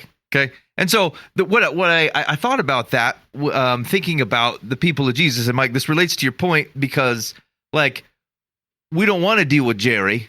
We're like, I'm meant for bigger things. Like the internet, if I can get that blog post done, I can hit 1,000 people. But instead, I wasted all my time taking this joker out for coffee all the time. Or like to Dan's earlier point, I want the bigger church. Like I want the bigger thing. We should get to video so that I can change the masses with my brilliance or whatever it is. And like it's to that other conversation about humility, is that like the first question isn't like my own evaluation of what success the gospel looks like. Think of how many people who like ended up having a child with special needs. Like some people adopted a child intentionally with special needs. Some people it happened by birth. Some people it happened afterwards. And you're like, they didn't ask for this. But they have to, like, they have to adapt your lifestyle to now deal with the situation that's in front of you. How many times is it possible that at times I've leapfrogged over something that I was meant to commit to and be part of and have to deal with, but that I found a way out of? And I don't know, like, it's not like you can't turn the cat over to the area. Hopefully somebody adopts this harassing cat and they enjoy it, right? There may be better paths that aren't you, but did I ask? Or did I just presume Jerry's bogging me down? Let's set me free to the masses. Yeah, actually, I think that's a good word for pastors in general. Also a good word for dads. Mm-hmm. Sometimes, like, we struggle to make sure that, like, the blessings that God has put in your family by way of kids and wives and responsibilities and stuff, and you're like, but I got to meet with Jerry for coffee. You know, you can overlook the thing that God has you doing, chasing after Jerry too. So, like, I think Ben's right. I think this is the thing. Like, it's gonna come down to spending time with the Lord. Like, you just have got to. This is what walking in humility is. It's nothing else but this. Frankly, it's praying and spending time with God and asking for His power because you don't have it. And asking for His discernment because yours is bad. You know what I'm saying? Like, that's what humility actually is. It's not degrading yourself and going, I'm not worthy of this, or I'm less than, or like being meek. It is looking at yourself rightly and looking at the power that God has and going, I can't do without that. I have to have this. That is what humility is. And like, there's no way to express your humility without prayer. I just don't know how else you do it. Like, you can't phony it up enough because it's your arrogance in your trying to falsely humility yourself, right? Like, you're trying to be like, I can make it look like I'm humble, and that's not what you're trying to do, but that is exactly what you're trying to do. You're trying to make humility something that you created, and it just is not, right? And so, like, yeah, I think all that's really true. 5. In general, church members respected the pastoral position more back then. Boo was breathing heavy. Dan, do you find that to be true? Society does. I think the church is about the same. Okay, yeah. So, but like in the community, maybe per se, in the community, you go anywhere and Simon passed, I'd say, "Oh, yeah." And I was like, "Oh, I see." I mean, completely one of those. Different. Yeah. Pastor gets invited to all the fun parties and all the community events and everything like that. There were professional courtesies of like a dentist might just not charge you, things like that. And now it's like, did you double? Yeah. Did you ever have, Dan? Did you ever have like pastor or reverend on your like mail? No. Okay. No. I was just kind of people try, but I'm like, yeah, I just don't. It's just a personal thing. Have you ever parked in the clergy spots at the hospital? Yeah. Oh yeah. I have too. I'm just asking. I did that, sure. That's a straight line in. Right? Especially if it's a legit, like I'm really in a hurry to get up there. If you're calling for last rites. Heart surgery, blah, blah, blah, whatever. Have you done last rites, Booba? I've been asked. Really? Yeah. I've said no. Yeah. I said I'm going to come out and I'll pray with what you want me to, but we're not going to do last rites situation. Yeah. The person didn't die. Number 6. What culture now accepts is rapidly changing. More than 3 decades ago, most of us would never have dreamed that we'd face the cultural issues we face today. Few of us would have thought our culture would someday legalize acts that Christians classify as sin. Mm-hmm. I don't know. That seems like a cyclical thing to me, where that's just where we're at as a nation, honestly. Mm-hmm. 30. Okay, I'm going to be honest with you. When I was thinking 35 years ago. In 1955? Yeah, like my mind was anywhere between like the 50s, 60s, 70s, not 1986. 90s. Like 1990. Shoot. Yep. Yeah. There's an actual fear in the eyes of church people now as they look at how things have changed, as opposed, not fear like I'm scared, but like, okay, things are winding down. I mean, this isn't like, oh, culture's out of control or sin. It's like we are collapsing as a country is the general idea of a lot of people.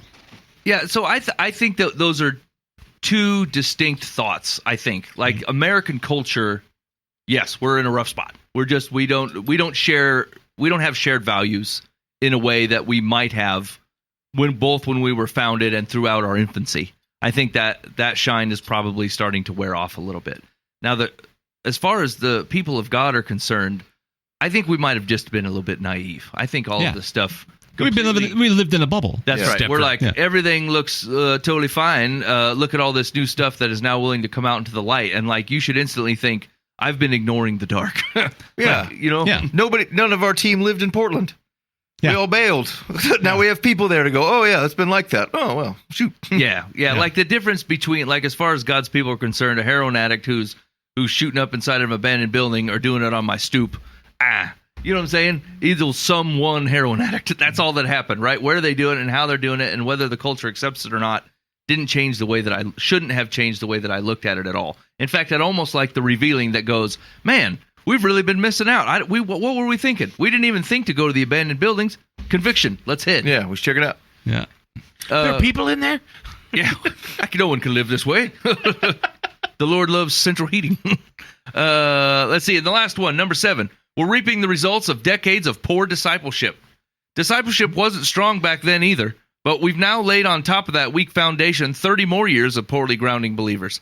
That means we're often pastoring long-term believers who are really still babies in Christ. Mm-hmm. Yeah. Here's the thing, is some of that is, I don't know. I feel like that's a long road because like even the best intentions and the best people available to disciple, you still have to agree to that. And like people just, I don't know, they don't want it. Like I say that, But like, I think there's a strong community of people that really want to be discipled, and we don't have any infrastructure to do it, or like we don't have any room in our lives to be able to take them on. Very much like we were talking earlier, right? We're like, well, if I preach to 15,000, I don't have time to be sitting down with these 6 dudes or keep track of them or be all up in their life, you know? So I think that's a problem. But on the other hand, I think maybe you call people to a thing and like, we're just non-committal, right? Like as a society, we're just non-committal. We'll bail on anything at just about any time and not feel either way about it. They're like, I had to get out of there. It wasn't good for me. Well, I mean, some of the hardest lessons I ever learned was doing a thing repeatedly that I thought was bad for me. Turns out it was exactly what I needed, right? Like nobody wants to be working in the middle of winter and carrying heavy things and freezing their toes off. But like after a while, that's the job and that's what you do. And it grows you. Right. Like interestingly, yes, they don't want to necessarily be disciples of Jesus, but they don't want to be disciples of anything.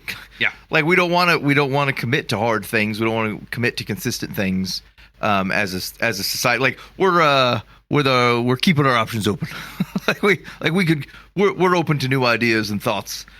We just want to do what's right in our own eyes. In which case, like this is not a particularly new thing. I do think it is interesting, and something like we would be cautious that we don't miss is how many people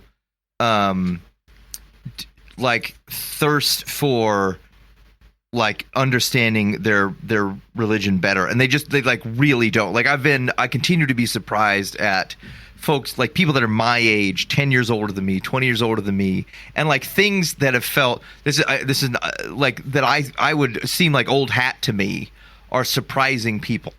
And it's not because like anything that we're talking about is particularly brilliant. It's just like there was such a shallowness to what it looked like to follow Jesus. Like you went to the things. But you didn't have to believe. It didn't change the underlying. It's like actually some of the struggles that we're even talking about, like, you know, it came up here. It came up in another, like an interview I'd done with somebody that was around, you know, how do I think about discipleship at work? Like, I think that the generation before mine, or 2 generations before mine, are struggling with this way more than I am, because I'm like, well, I mean, it's what I think and do, and like, what do you mean? And they're like, well, I'm not sure what's appropriate. And like the kingdom of Jesus is always appropriate. And so, but like, because of how they came up in church, it felt like a set of actions that had some things that they believed that they would say are true. They would tell someone like to their face that are true, but like it didn't steep. Like it was a tea bag on top of the water. Like it just didn't make its way in. It was still in the cup. They would still claim to own it, but like it didn't spread out and sit there and become part of the thing that was in the glass. And so I think that's actually a very strong opportunity, because I like to see people's eyes like will just light up when they figure, when it finally connects that this kind of shallow set of facts and things and identity that they'd carried with them actually can make its way in and start shifting the way that they do things. And it didn't feel like a burden they had to carry. It felt like something they could actually be. Mm-hmm. And so I think we should embrace that. I think that's exciting that you've got like latent, like Christ identifiers, but not necessarily followers that are just waiting to be unleashed upon the world. But it requires the discipleship. It's a training. It's a revealing. And like I'm so grateful to places where something that I knew I believed, I'm supposed to believe it, and then somebody taught something or said something or sang something, and it opened it up for me, and I go, oh, I don't just own that. I am that. Mm. And it was great. It was a healing part. And I think to be part of that is awesome. I think that actually reveals some of the danger, which is a unique danger to a democratic society like we have. Like when society is going your way, then it tends to dictate the way that you, like it sneaks into the way that the gospel is being presented, right? Like, so like, he's reliving the glory days when society was more on the conservative side of the way that religion was looked at. And like what is appropriate publicly was decided by society, right? And the church just aligned with that and said, okay, yeah, we don't talk about religion or politics at work, right? Like we'll just keep that out of it. And we're like, yeah, okay, I guess that's no big deal. And now that society, like in general, has shifted the curve where they no longer think that way, now we stand back and go, now wait a minute. We agreed to your societal parameters 30 years ago, and now you're changing. And it seems like an unnecessary aghastness from our side that goes, I can't believe society turned on us like this. You honestly cannot, right? Like we might have hitched our wagon a little too closely to like the freedoms and the founding of the country that we live in, because all those things seemed all tied together for our infancy.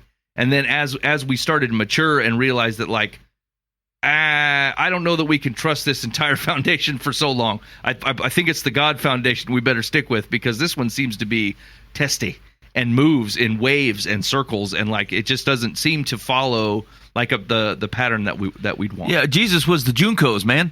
Like we looked at it and we said we believed it, and the society embraced it. And we're like, great, this is fantastic. And then the Juncos go out of favor, and we're surprised. I don't know what Junco is. I don't know what that is either. Oh, really? Yeah. Nathaniel? Does that sound like a Charles Gravy guy? Jinko jeans? Yeah, the jeans, the big wide leg, the giant leg, yeah. not flares, but like. It's Jinko. Oh, what did I say? Junko. Which sounded like a karate move. Junko. Or the head of a dojo. Yeah, that seems right. Yeah. Okay, Jinko. Jinko? Yeah, Jinko. I'm old. Anyway. Anyway, like it was like that. Like we were surprised. Like when you're aligned with it, when the culture says, yeah, this is okay, then you put them on and you wear them. You say, boy, we're fortunate. And then you're still wearing them 20 years later, and the rest of the world's looking at you going, boy, that's out of favor, bro. And we're surprised. And we probably shouldn't be. Well, the reason we're surprised, having lived through this, right, is we were lazy. We kept to ourselves. We had our little potluck dinners and our little classes. Discipleship was a dude who'd stand up and give us a paper on Satan with a bunch of fill in the blanks, and we'd say, okay, I learned something today. Yeah. Didn't do anything with it, but I learned factual information. So we've been discipled, and we heard about stuff going on out there, but that's just the bad people. And then so we didn't bring anybody else in. We didn't disciple people. And then all of a sudden, like, there's more out there than there are in here, and it was like shocking. Yes, and, right. Yeah. Right. You've been listening to Live from the Path. That was 7 ways the church is. I don't know. It's harder to preach the gospel nowadays. I don't know. I'm not with you. Did you ditch out? It's halfway through the name of that article. Yeah, I don't care. This has been 7 ways that whatever. Yeah, I know, whatever it is. I was just reading a comment, and some dude commented. He's like, "I grow weary of these articles. 10 reasons millennials are leaving the church. 7 ways." But this was a great article, and he doubled down on how awesome it was. Okay, we got to get to some advice, but we need to hit up Buva. Okay, you have a choice. You get to pick one of the two. You want to ask the pastor about Job, or do you want to talk about your encounter with the deconstructioners? Do we have time for that? Okay, you get one of the two. Probably the Job one is a better one to kind of have a smaller conversation on. Okay, I will solely answer this. Go. Oh boy. Okay. Preface earlier, essentially what I'm looking at is, as I'm reading through Job, I'm trying to figure out is this a literal story? Like, did this actually happen? Or am I taking this in as a way to understand the character of God through a parable or a story of God saying, hey, have you thought of Job, this amazing and righteous man that I have, none like him? And Satan goes, well, like, if you took your stuff away from him and cursed him, then he would curse you, and a gamble is made. And essentially God goes, sure, take everything from him. And then the rest of Job happens. Like, I'm just trying to figure this out of, like, how am I supposed to take this? Like, how am I supposed to talk about this? Is this a literal thing? What do I do with this? Mm-hmm. I'd like an answer. Yep, that sure is something to ponder. You've been listening to Live from the Path. Ben? Well, I don't know, Dan, did you have a thought? I'm going to be honest. I was reading an email that's saying I was going to have something canceled. I thought, is this real or is this a hoax? And I haven't decided yet. So I'll be real honest with you. I am not even in the slightest surprised by that being your answer. I appreciate you. Okay, I'll take a crack at this. I do not have, as a conservative Bible teacher, I do not have any problem if the book of Job was a parable. I also do not have any problem with the book of Jonah being parabolic. God does communicate in that way. Jesus uses those same types of things to communicate true things. It does not shake anything in me. It does not change anything in me. It doesn't cause me any problems with how Jesus references either of those two stories. Mm-hmm. Like, if you were to point back to a parable type of story that you told your kids and say, remember, like this guy, like you would, it's how you would refer to it if you were a teacher.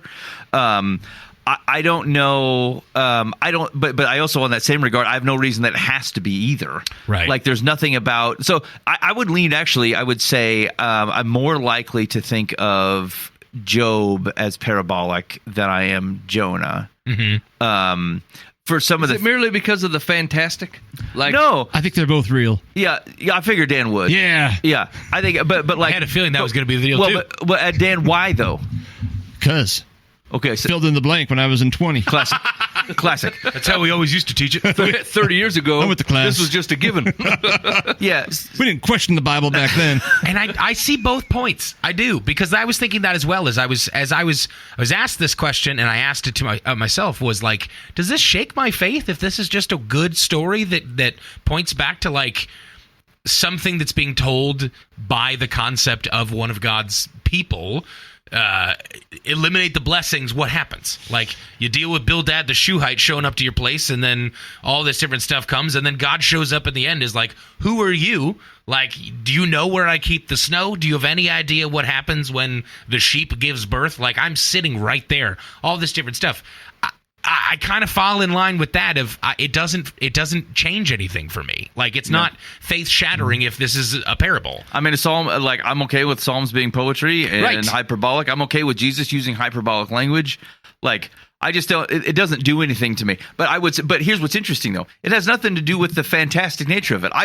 The gospel tells me that a man like Jesus resuscitated people from the dead. He personally died and rose back from the dead. He, healed people in such a way. Like, I believe all kinds of literal fantastic things. Yeah. So, Donkey's talking to a dude. Right, dude in a fish does not faze me one bit. I don't care. Talking donkey, nope, no problems. Like, I have no problem believing something that seems like outrageous to have been true. The question is it like, are there contextual things about either of the two stories that would make me think, well, like, you actually can't tie either one of them very well together. Jonah is interesting because, like, there's only one other mention of Jonah as a prophet. So, like, Jonah's a legit prophet's name in the rough time frame. So that's why I'm like, Job is, I think, you actually can't tie very well to many other things. But again, I just don't know if I'm supposed to think that Job specifically is telling me true things about God. And that the Holy Spirit directed that very thing. It is of no consequence to me whether it actually happened or whether God presented us a parabolic story that tells me something that I otherwise would believe tells me true things about God. I don't know why it matters to me either way. It's the same situation with the prodigal son. Nobody goes, what's the name of the son and which ruler is he going back to? It doesn't matter. It doesn't matter. It doesn't matter. Telling a story. Now, but part of the reason that, like, I think oftentimes and Dan, this is not at you, but that we would say, look, I know I want, it's easier, frankly, if we don't have to deal with the fact that it could be a parable.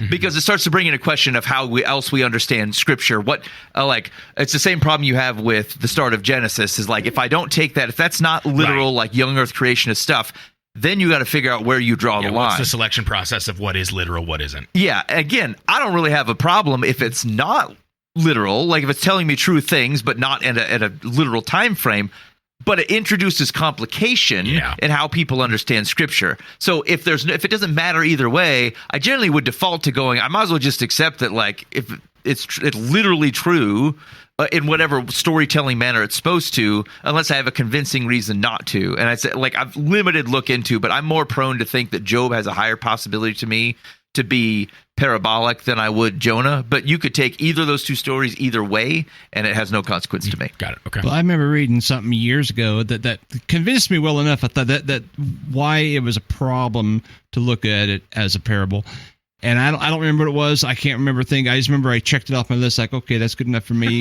and fair enough. Is buried. So it could have been some angry, preacher from the 80s. Yeah, what was the one thing that, like, I was listening to a guy talk on that one time, and, like, ooze was super interesting. Like, basically the intro to Job was long time ago in a land very, very far away. Yes. Right? Like, ooze, like the Hebrew of ooze or uz or whatever is like, it's a nondescript, non-distinct town. Yeah, there's nothing that ties it to a time period. There's nothing that ties it to a place. Ooze?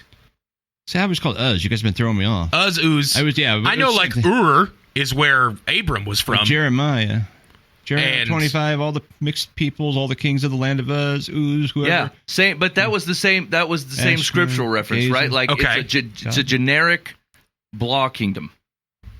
Not an actual. I didn't realize that was in Jeremiah, so I just need to read that closer. But I mean, it was just yeah, no, and it wasn't even like it wasn't a thought that I came up with, and I went, oh, that's not anywhere. It was I read that or heard that from someone else saying that like the argument is that it was meant to be far off a land so that there was no societal perspective here like you would get from most other portions of the Bible. There's no context that you need that says, well, now this is what I think about Job because of what I know about Uz or Uz, or this is what I think about this story because of what I know about this, or Jews hear, Nineveh, or they hear about, sorry, what am I thinking of? The Samaritan, right? Like when they hear Samaria, they're like, oh, all of this heap stuff on that because I know about this area. That didn't exist in the Job story because it wasn't of consequence. It was just meant to be kind of like that. A long time ago in a land far, far away, God was there, and Satan was walking to and fro, and God asked him, what are you doing? And he said, I've been walking to and fro. Yeah, and he goes, have you considered my son Job? Yeah, I mean, it is. No, think about it too. Job is unique. Like the extended conversations, like with the friends. Yeah, right. You don't really see that in any of the other books. Like, it's in the historical books, like no extended conversations. If you have oration, so like take the Torah, you have Moses going on for a long time about something. Like extended, like conversational narrative is unique to Job, and it feels very parabolic. You are representing, there's uniquenesses to these three folks, and so like again, I think there's ways of which you could look at this and go, oh yeah, I mean, I think it's probably set up, it's using types of folks to kind of teach you, reveal lessons. It could totally just be unique. That's fine, and it's fine. God can totally do that. It could just be a unique story that is formatted and set up in a different way. Or it could be a parable. Again, I like the Holy Spirit codified the thing. I got no problem with it. And like, there's things like theologically that are from Job that really aren't from anywhere else. Like I would say, like some people will have said, well, God can't be in the presence of evil. Like I've heard people say that, like in the presence of God, he can't stand your sin. He can't be in the presence of evil. I'm like, Satan approached him. That theology. Yeah. My belief comes from the book of Job. Right. Whether it really happened or whether it's a parable is again irrelevant to me. God presented me this situation of which I would go, I believe that fundamentally what you're saying about like God cannot stand the sight of your evilness or it can't be in his presence, I would reject based solely upon the beginning of Job. Interesting, yeah. And I would, but like I don't hesitate. I'm actually more hesitant on John 8. So the story of the go and sin no more. I'm more hesitant on the like historical accuracy of that bit of John than I am on being able to lean my theology on top of Job 1, even if I believe that it's a parable. Okay, fair enough. Well, like I said, I was reading. That's been my reading for the last couple of days. I'm about halfway through, and it just kind of popped into my head where I'm just like, same situation. I don't particularly care. Like, it doesn't really change much for me if it is parabolic, if it is a literal story. It doesn't shake my faith or anything like that. I was just really interested to hear you guys' thoughts on what you've learned throughout your time of studying as pastors, but then also like what you have had as a part of your teaching, of if anyone's ever asked you this or you've had to remedy in your own mind. So Job continues to be one of my favorite books of the Bible, if not my favorite. I absolutely love it, especially when God shows up and lays the law down.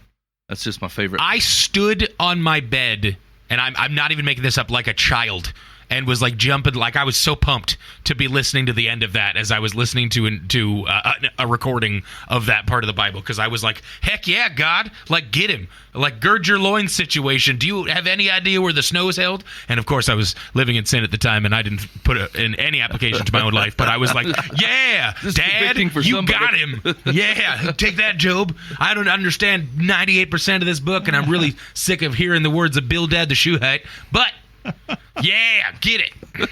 Yeah, I like from a broad perspective. I guess my encouragement would be, you should accept the entirety of Scripture as true and communicating true things. I think we run the risk of being too narrow by treating it like a newspaper when it didn't, in places where it did not need to be so. And so, you are not sacrificing, from my perspective, a proper conservative view of Scripture as God's word, to take many parts of it as not a newspaper. All right, cool. Maybe you hate that. Maybe Job is truth. The land of Uz exists, and you pronounce it Yob, and you say Job.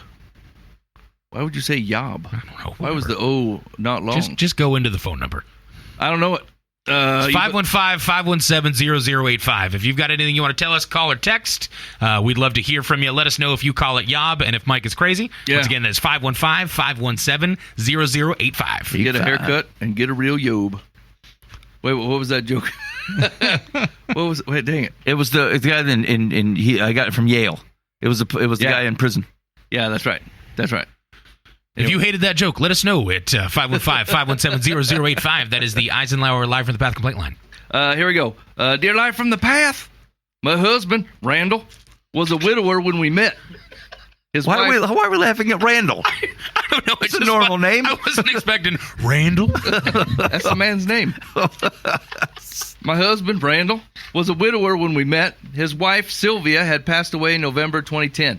We got married in October 2015. I recently was shocked to discover that Randall has kept Sylvia's Facebook page open, supposedly so his grandchildren can send her messages on her birthday or anytime they feel like it. Last September, he posted a message that read, "Happy anniversary. Love you and miss you. 52 years today." If she were still living, that day would have marked 52 years of marriage. We picked that up. When I read it, I realized that in his heart, he still feels married to her. Am I wrong for feeling that way? No, that's what's happening. No, that's exactly right. No, you nailed it. Yeah, you got it right. He's not cheating on you. No, she's dead. Yeah. But you should be excited about the fact that he's the kind of man that is willing to honor that still. Yeah. That he loves someone that deeply, like you. Right. Yeah, you might have... I can't speak of experience to this because I haven't gone through it. But You've never been married to a Randall? I'm just telling me and Randall didn't see eye to eye. Second marriages, they're tough. As your first marriage did not end because of anything nefarious, like someone died. Right. And then you went on to have companionship and company with someone else. And you might have been slightly naive in thinking that you would replace this woman in this man's heart. 52 years. Even if she was probably 10 years ago, 13 years ago. So still 40 years worth of marriage, right? That's a lot of life. They went through every major life thing together. Yeah. I think you just misunderstood. You're almost retired by the time that's done. Right. So I think you misunderstood what a second marriage was going to be. You thought about it in your head and you thought it was going to be something, and realistically you had to know that the woman that he married, had kids with, and then send their kids off to college and was planning retirement with, and all of a sudden she's gone. Right. A lot of your living and dying is done up till you're 50 some. You know what I'm saying? And so that's a lot of life to think that you were going to replace, and she wasn't going to continue to occupy a large part of his heart. Yeah, it feels like you might think of having more children.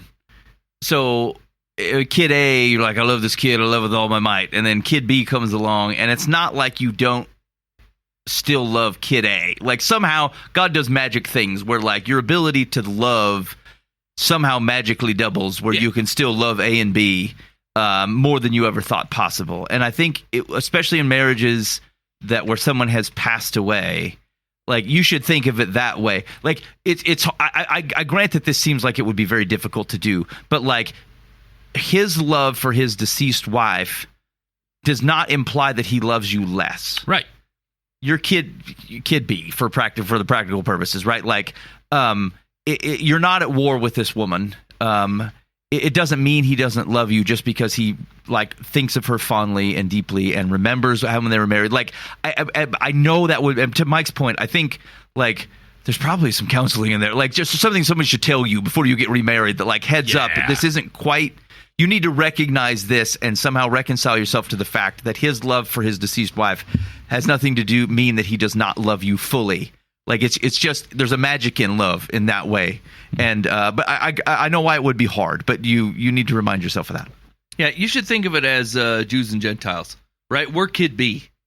The Jews are kid A, right? Israel is kid A. And we've been invited into the family, and we're loved equally and the same, but there was a lot of attention given to kid A throughout the first 3 quarters of the Bible. Yeah. And so we're okay with this. This is fine, right? We're just happy to be kid B.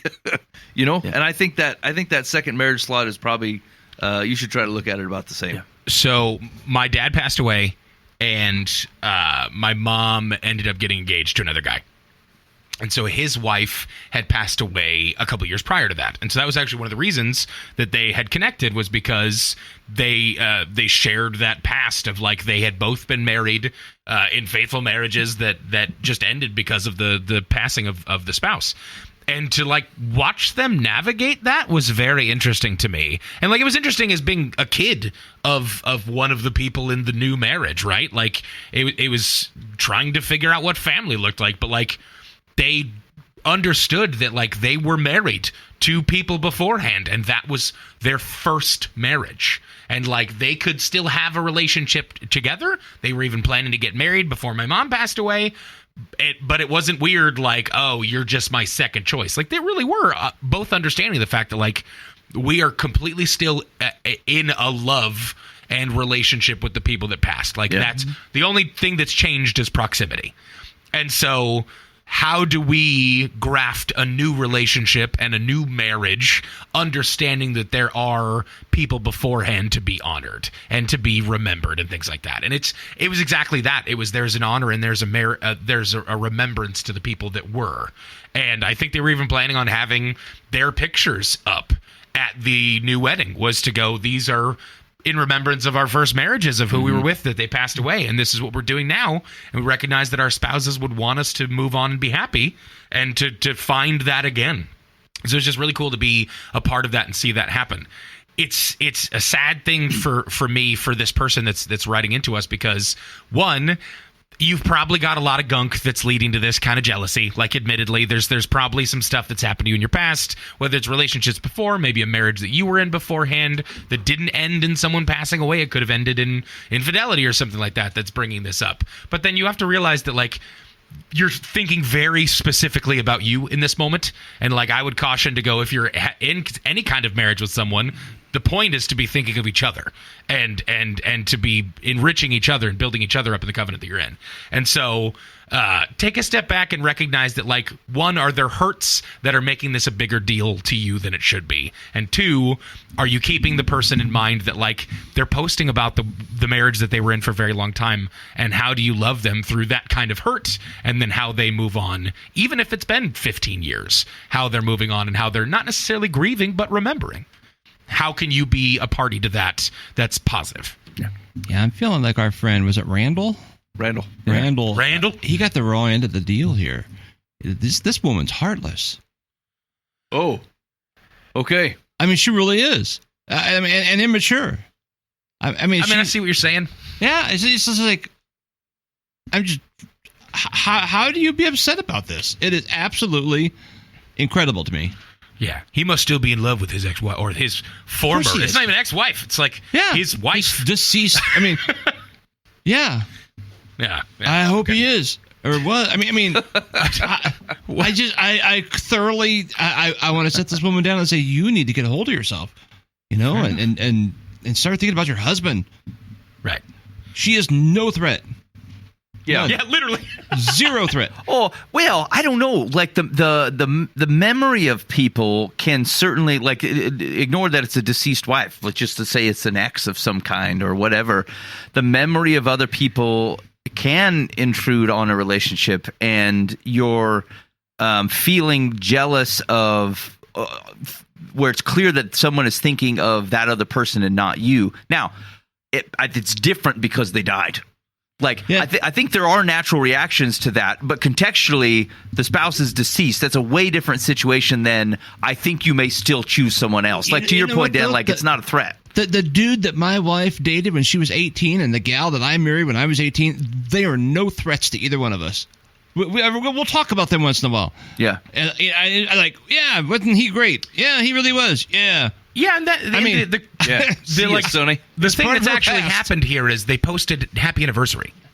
Like, that's the extent of what they've done. It's not like honored my vows for 50 years. Right, yeah, exactly. It's not like he's talking about her all the time. It wasn't like, I had a dream about my wife the other day. We used to have all of these kind of things. It's like they didn't compare them sexually. Like, there's nothing going on. Like, it's literally just Happy anniversary. That would be a rough thing to put on Facebook. Yeah. I mean, agreed. I wasn't saying they would put that on. I find you more attractive than Beth Bethel. Yeah, my ex-wife Sylvia was an animal in bed.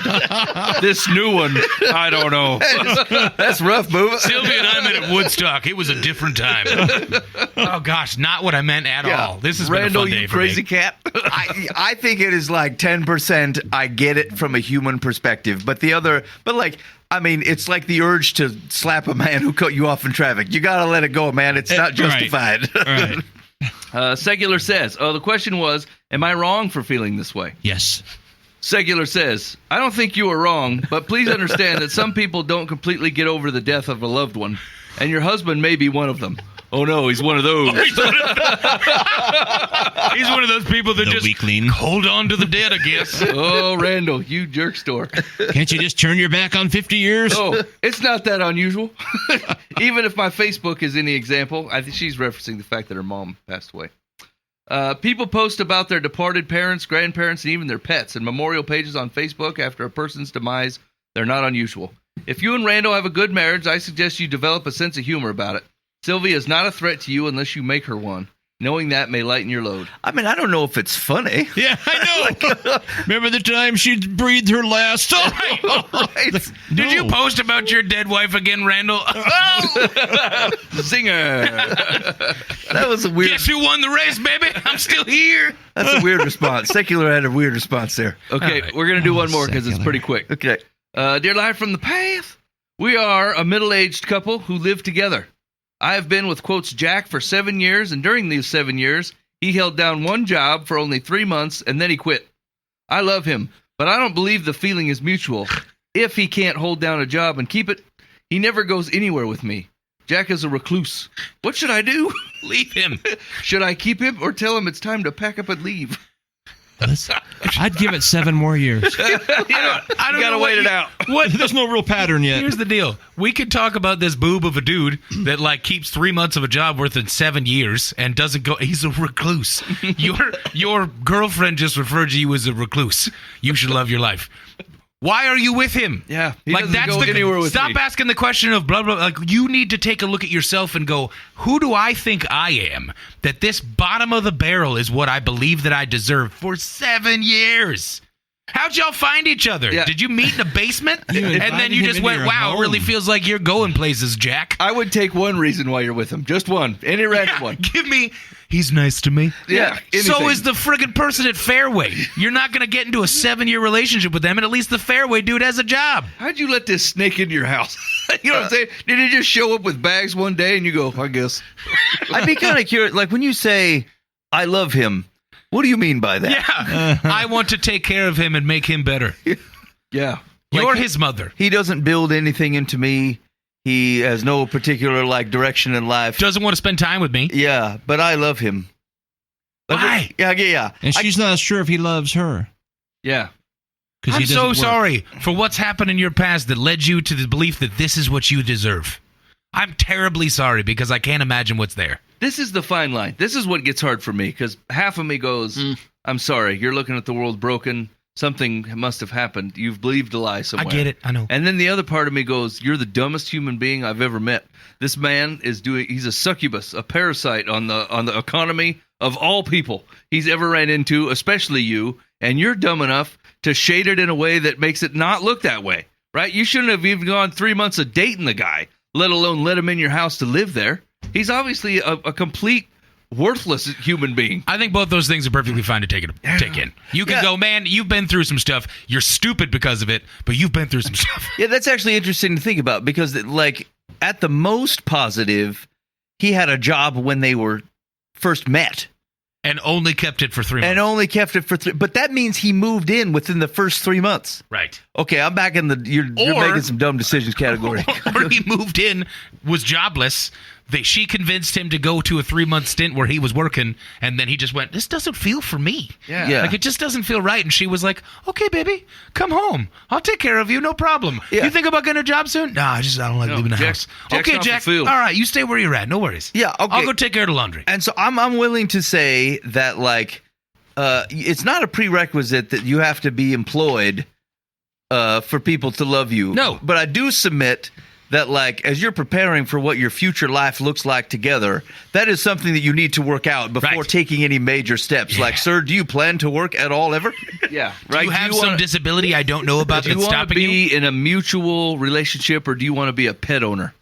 And currently, you own a pet named Jack. Yeah. Who And doesn't do squat nothing. And you look. I'm really afraid of being lonely. You need to work on that. Yeah, Jack, come out of your kennel. I'm going to love you so much here and tell you there's better things in the world. And if people are just going, oh man, you've had some rough times, you're lonely, you should just take whatever you want. No, that's not true. You can be lonely for a bit and work on yourself. Okay, hold on. I'm going to give you. This is just for just us ladies talking. Okay, just us hands clucking.